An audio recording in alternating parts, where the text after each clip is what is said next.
Welcome everybody, this is John from the University Skills Academy. Today we are going to talk about scheduling your time. Firstly, let's just look at the template we have here.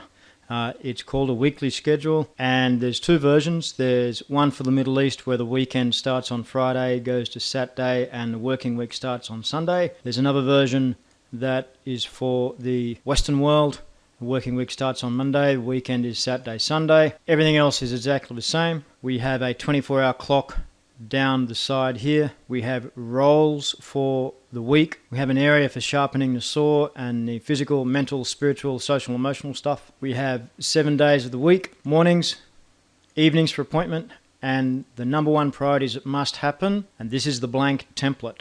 What I've done to make it easier for you to complete the exercise is include a couple of mathematical formulas. For the sharpening the saw, it is a sum.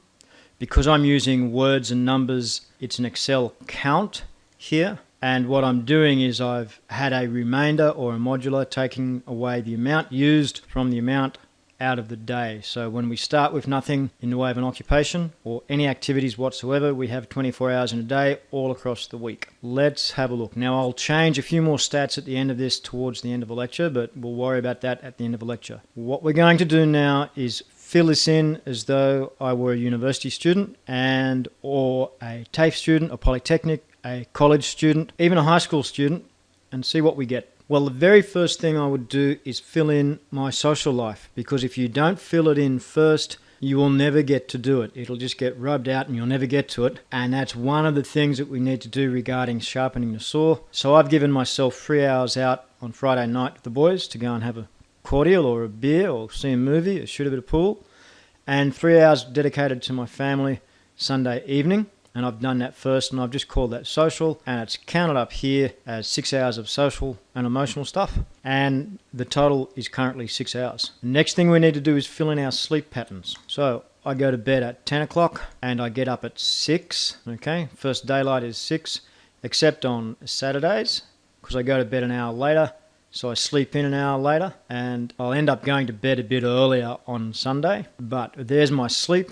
And if you look there, on Mondays, I've already spent 8 hours all the way through. 10 hours here because I've skipped 1 hour of sleep, but there's 9 hours of activity because I've made up for that hour and I'm a bit busier here, so I've already spent 11 hours on Sunday. Next thing I'll do is I'll fill in my compulsory subjects. Now this is a typical first year business degree where you have statistics, accounting, law, information systems, and these are my lectures. So I have an 8 o'clock on Monday lecture for accounting, a tutorial at 11, and an accounting lab at 12 through to 1, a law lecture from 3 to 3:30, and a law lab or law tutorial from 6 to 6:30. Information systems Tuesday at 10, stats lecture 12 on Tuesday, information systems tutorial 10 o'clock, only thing on Wednesday there. Information Systems Lab 11 and 12. Stats Tutorial at 2. Stats Lab, a horrible time to have anything Friday afternoon, but there it is. So they're my compulsory classes.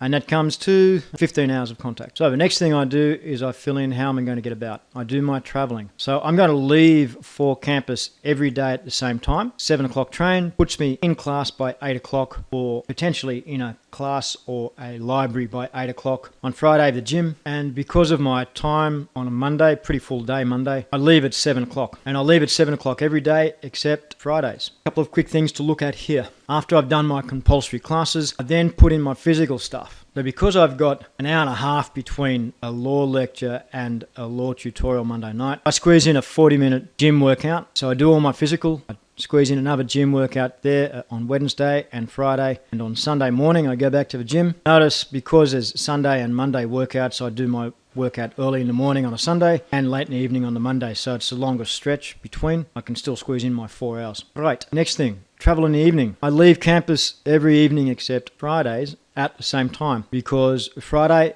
afternoon when I go home, I do my laundry before I go out with the lads. Notice every single piece of traveling I have travel and read. This is what we call concurrent activity, not to be confused with multitasking. Multitasking is highly ineffective, highly energetic, fatiguing, and really doesn't work. But concurrent activity, does. Concurrent activity is typically explained by my laundry routine. We have an automatic washing machine. It takes 20 minutes to do a cycle. I do not have to stand over the washing machine and instruct and supervise the washing machine washing my clothes. I can toss the clothes in, chuck a bit of powder in, close the lid, and walk away. That means for all intensive purposes, for the half hour of loading and hanging out the clothes, I've got 20 minutes to myself. What could I be doing while that washing machine is going? Out of those 2 hours there to get my laundry and ironing done, maybe I could be doing my ironing after the second load from last week or whatever. Maybe I could be doing some maths or a bit of tutorial preparation. There's something other than staring at the washing machine. I don't need to sit there and look at it. That's concurrent activity. I've got an hour's travel each way every day and more on Sundays. You're not going to get an hour's reading in because you're moving from bus to train, from campus to bus, whatever. But if you can get in a good 30 minutes on an hour's journey, that's time very well spent. Even if it's recreational reading or reading around your topic, it's sharpening your saw. It's keeping your reading speed up, which is one of the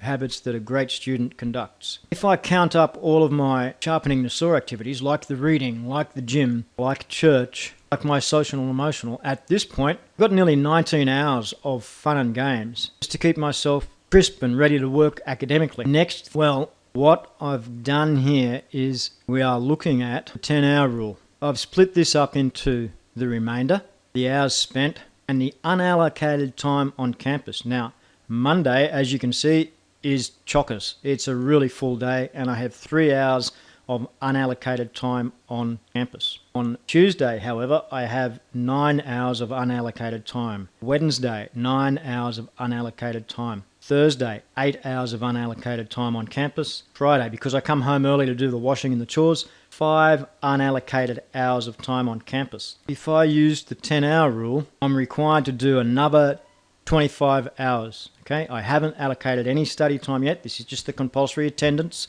and life and sharpening the saw. I have 25 hours to make up. Okay, I have 60 hours available. So of those 60 hours left, I need to do 25 of those in the books.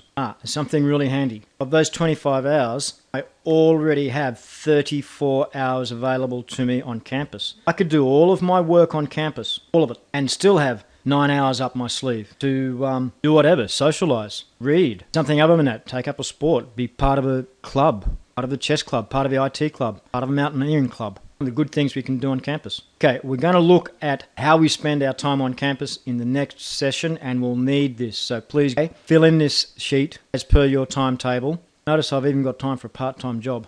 I've got everything here. All this white space needs to be spent in the books, but spent the right way. We'll talk about that in the next session. Please fill in this form and come back for the next session with it filled in, and we'll have a discussion about what to do where and why. We'll start with memory work.